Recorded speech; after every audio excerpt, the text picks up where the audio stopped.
Hello everybody, welcome back to another video. Apologizing for the camera angle. The camera is having a problem. Not the camera itself, but the camera stand. I think something got loose inside of it, so now the whole entire camera wobbles a lot. Not much I can do about that. I've tried stuffing napkins in it, still doesn't fix anything, so we're just going to stop trying. It's not my problem to fix right now. So I come to you today with some cool news. I am currently in the process of making, and this is also some kind of an unfortunate news. I am in the process uh, of making an entirely new engine, as you can see right here. Okay, I'm in the process of making an entirely new engine, as you can see. The actual thing is a bit laggy itself because there's a lot of shapes. Essentially, the reason why I'm making a new engine and not trying to, because as if you've seen my TikTok, which I might link in the description, then you know that I have already made an engine that actually works. These engines type of engines work off a vacuum cleaner where you stick the port of like the hose of a vacuum cleaner into here, and then you kind of just like spin it up a little, like you just like on this engine, you barely spin it up, and it just starts running.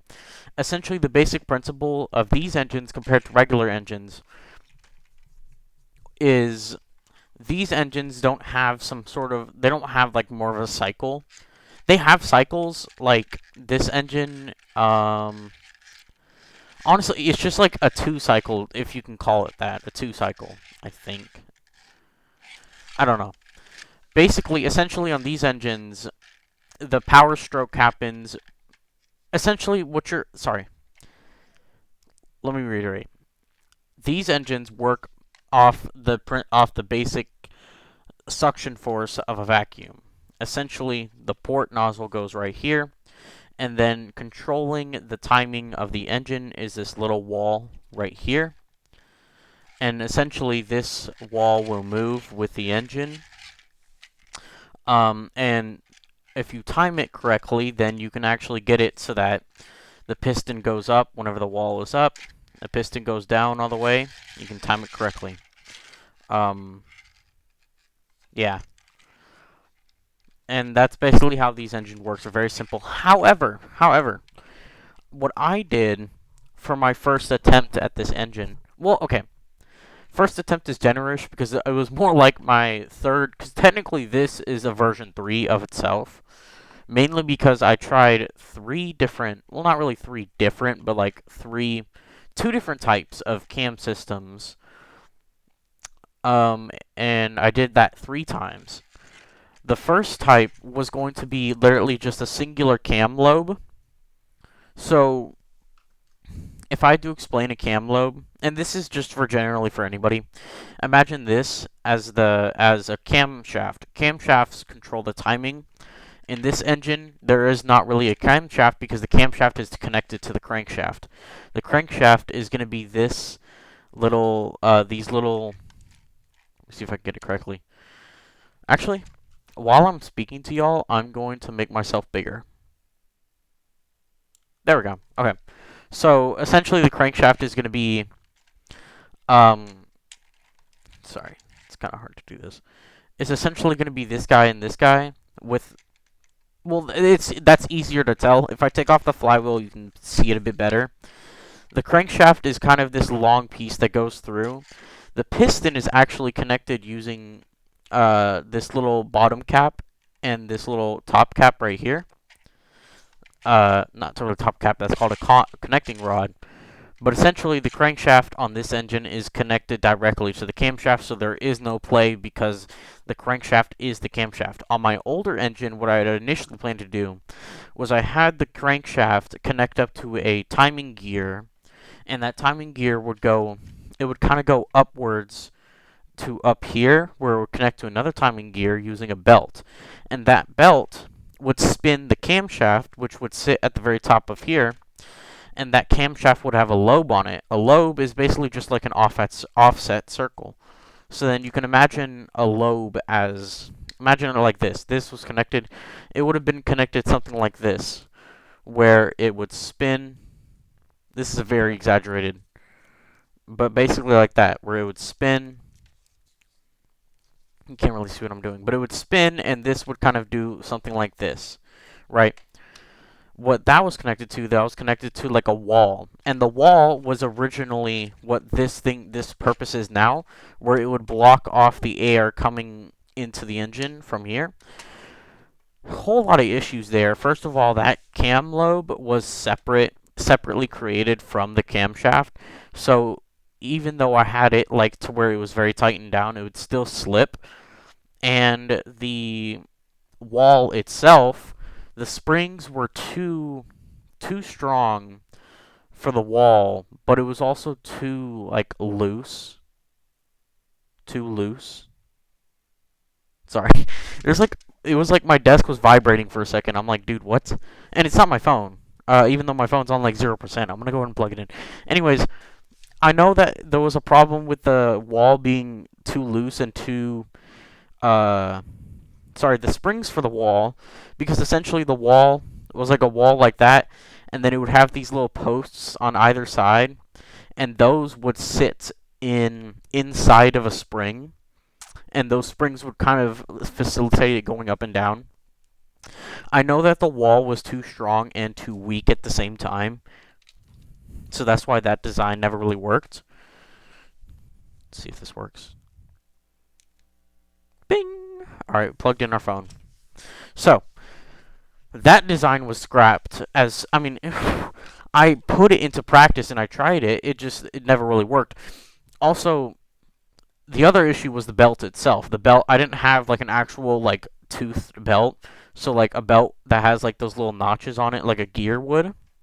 I didn't have one of those, so I tried using rubber bands. They were too loose and they would stretch. I have a rubber band in here.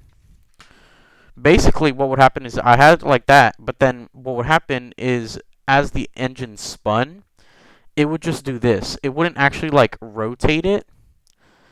It would just pull. It would like just pull on one side. Not great. So then I ended up changing that design to this design, because this design was it was just better in all facets, right? You didn't have to deal with timing slipping of any capacity. The only type of timing, and this is like a classic mechanical engineering problem, was the very, very small spaces in between parts. If I were to demonstrate that, I'm going to take off the valve wall, which is extremely easy. All you have to do is look in here. That is the valve wall screw right in there, that little cross guy. All I have to do to take off that valve wall is take off that little screw.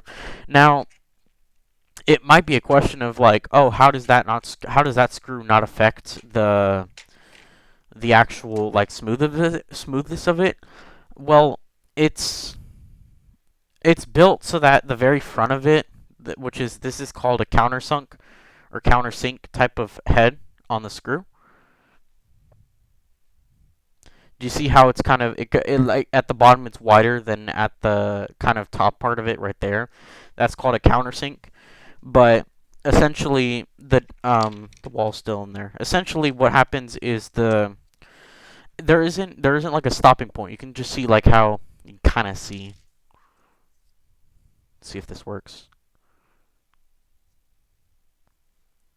No, I just look like a weirdo. Look at this. This hole, which is the face of it, is wider than the back hole. Essentially, and it goes into you can actually see it from in here. It goes into that little guy, which sits inside of the wall. Now, my whole point was, essentially, this design, the mechanical part of it, basically, it's very, very minute, but I'm not using bearings. So what ends up happening is you can kind of see that's essentially the playroom that we have. If I can get this straight on. That is the worst part of not having bearings. And the parts that are screwed in, especially the part that I just showed you, that is very minute, because it's literally like just extremely small amount of play inside of those parts. But anyways, the reason why this doesn't scratch along the walls is because it I put the screw in. It screws in to the back as well. And so, oh, yeah, it screws into the back flush, so it's flush on this side. And the important part is that it has to be flush where the face is, not because it's some sort of mechanical rule, but literally because of how I designed it, to where that part is always interfacing with the front of this part. So it's always touching that. So it has to be flat with that part, and also on the inside, but you can't really see the inside. However, the back is designed kind of such that you can have that little bit of play, or you can have that little bit, because as you can see, whoops, it sticks out just like a very small amount. That amount that it sticks out does not really matter in the back because it's able to. I don't exactly remember how, but it's I think it's just not interfacing with anything at all in the back, so it's not going to be touching anything, so it's fine. Anyways, this design is okay. However, you have to have a lot of extra parts in order for it to work because, and I will demonstrate to you in a second, this part, the valve wall, is not that very hard to get in. You just have to kind of line these up, which takes a second. And if I was, and I do actually record and post on TikTok about, not really about the progress of how I'm making on this engine, but, oh yeah, what's, oh. Anyways, I do post about the progress of making engines on my TikTok, but so if you want to see how I put the valve wall on there, you can see it. But besides that, this design is actually not, like, this design, not this specific design, vacuum engines, I got the inspiration to make this from the Lego vacuum engines that you see sometimes online. Those ones, essentially, well, the piston, sorry. It's very important to note that those, excuse me, my mic is not that great at picking up things from far away. The ones that you see that are piston and are Lego, those ones are, I was never actually able to build one. However, those ones are a different design, specifically in the valve. Oh my gosh. Okay, I gotta focus on what I'm doing here because this is not making me. There we go. Okay, I'll be back in a second. Okay, so we're gonna get to kind of like the gist of it. I got the valve all back on, by the way. It just takes a little bit of, like, this is the only part. This is the only part that has to be, like, not precise. It has to be finagled in such a way that you can get it back on. All the rest of the parts are pretty easy to get back on. But anyways, the downfall of this specific design is that they're actually different from the ones that you see in the Lego piston engines. This specific design opens from the bottom, as in, whenever you, this is the state where it just completed its, like, revolution, so now it's ready to be sucked back up again. However, no, not this state. This state's still closed, so it's still using the inertial energy to go around. Big words. So essentially, this design opens from the bottom and allows air in by making this wall move out of the way. Lego piston engines do not do that. Essentially, they do something opposite, where they have a wall, right? But in that wall, there's a hole. It's kind of like a window. That, whenever the piston gets ready to go back up, that part moves downward in order to reveal that window, allowing the piston to move back up. That design is superior to this one because essentially what's wrong with this design is that and I'm not going to do this right now because it's like you have to take off a whole bunch of stuff in order for me to show you what I want to show you. But it's, imagine, look, you can probably look at it in here too. Not really. Okay, so if you imagine this, right? You see where this green thing is? That goes all the way to down here.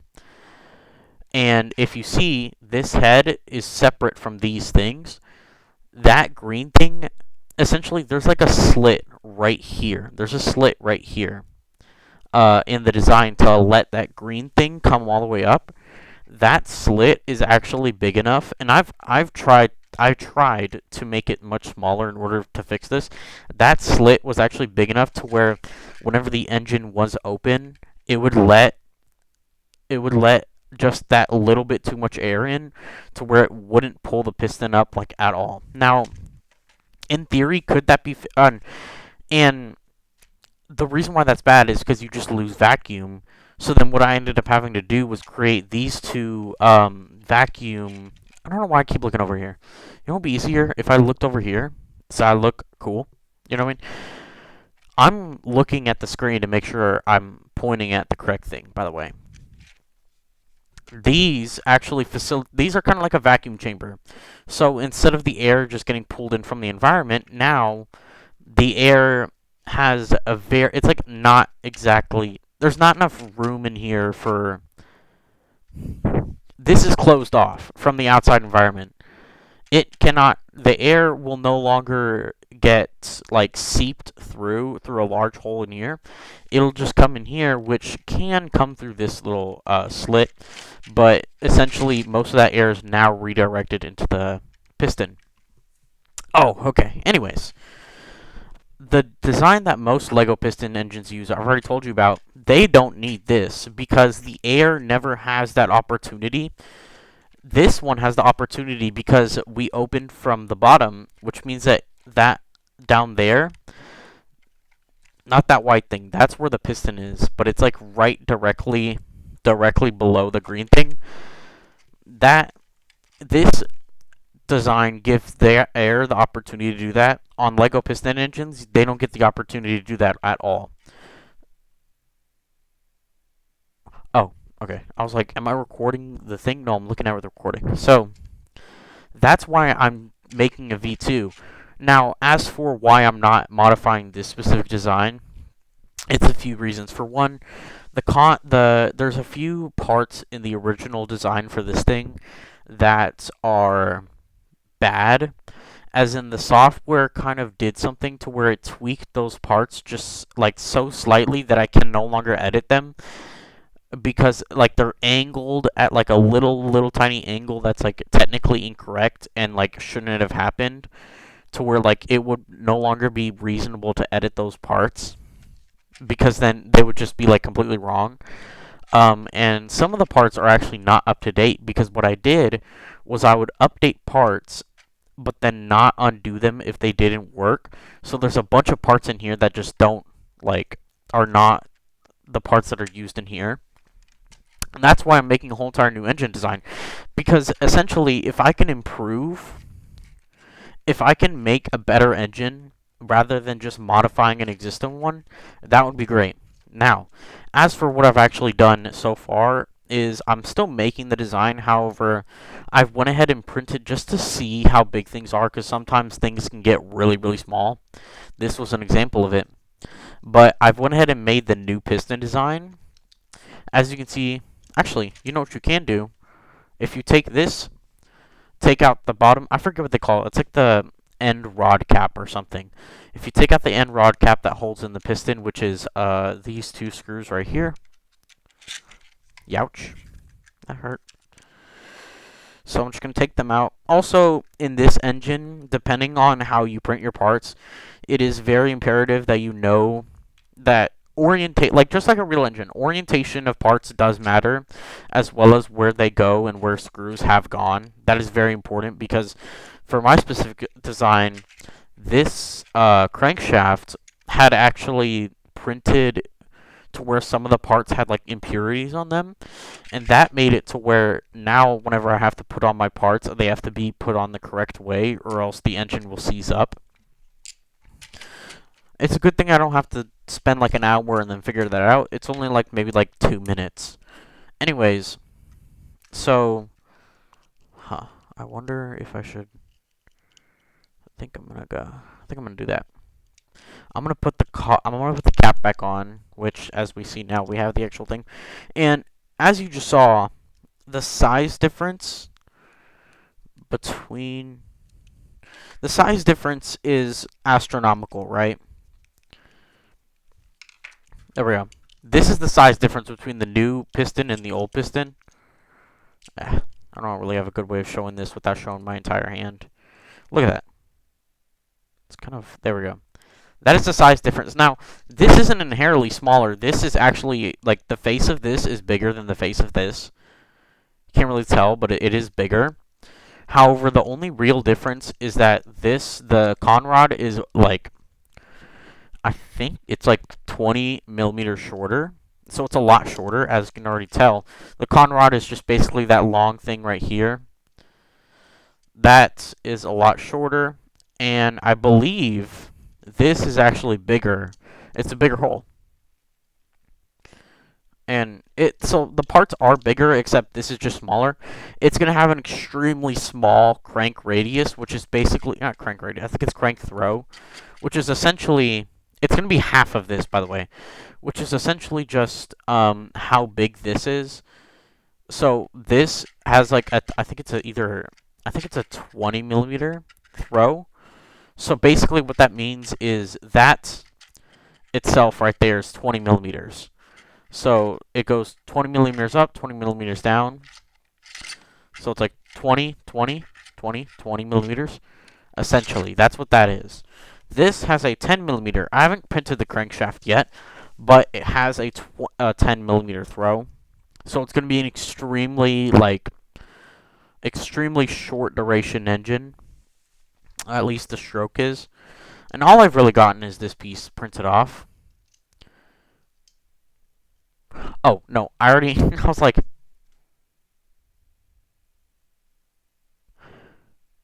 you know what?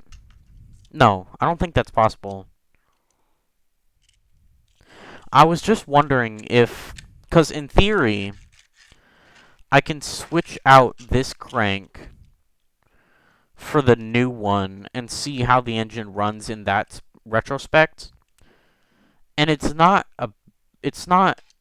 unthought of, because I've already tried putting this piston in this engine. Doesn't work, obviously. This piston's like, I think like 10 millimeters bigger or wider. It doesn't fit. But anyways, back to what I was originally doing. I'll explore that later. I took this apart. Cool. Back to what I was originally doing. I'm moving y'all over here for the time being. Psych, I'm moving y'all over here. Sorry about that. That was my YouTube or Spotify playlist. Oh, yeah. Anyways, so this is my new engine design. As you can see, vastly different than my current block design. You see, this engine block is going to be, I can't point to the screen. Here, that's what this is. That's what this is. Or this is what this is right here. That is the new block design. I'm actually making the header for the engine right now. However, I thought I just might as well show y'all this. This block design is going to be this guy right here. Now, this block design actually features a completely new thing where, not really completely new, but essentially because of the restriction of having this being so short to where like it almost touches the entire crankshaft, or at least the bottom of it, I've had to design the block so that it's like it can support that. So the piston is actually able to make its entire round still inside, and the crankshaft is still inside of the actual thing. I don't know how to explain it better, but that's kind of it. As you can see, I've built that. This design is actually closer to my very, very first like prototype design of an engine ever. All I was trying to check was if my crankshaft idea and block idea would work. You know what I did? I basically put, I put the cylinder. Imagine this, but without these two parts right here. So like this little thing and this little guy. Imagine it. That's basically what this looked like. Except what I did was I just made a hole in both of the walls. I just made a hole. Let me tell you why that's wrong. I can't just put, like, it's basically saying I have two walls. Imagine my two walls kind of have like a hole in it. I can't really demonstrate that, but like imagine my two walls had a hole in it. How am I gonna get something that's this wide inside of two walls that have a hole in it. You can't. If this is inflexible and your walls are inflexible, you can't just shove it in there and go like that because it's just two walls with a hole. That's essentially where I messed up on that original design.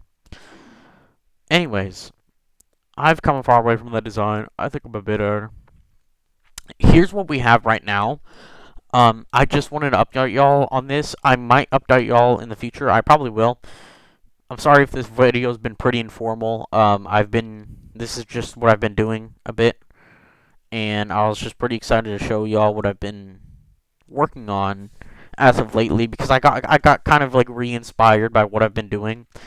I've wanted to get back into kind of like making the engine because originally what I was going to do was after I actually made this engine, and what I actually started on was making a Boxer 2 engine, which is basically imagine just this engine except it's flipped on its side and it has two pistons. One is over here, one is over here.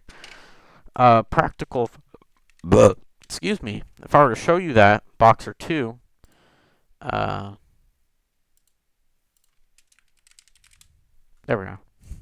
It's technically called a flat 2, but Boxer 2 is more like it because of how the things are arranged. This looks like a bunch of yap, I know, but essentially, if I were to find a diagram of it, or like at least a better photo, let's zoom in on this.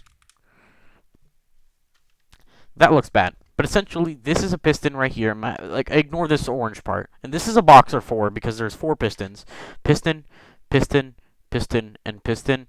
It's not that hard to see, however, with all of the tomfoolery going on.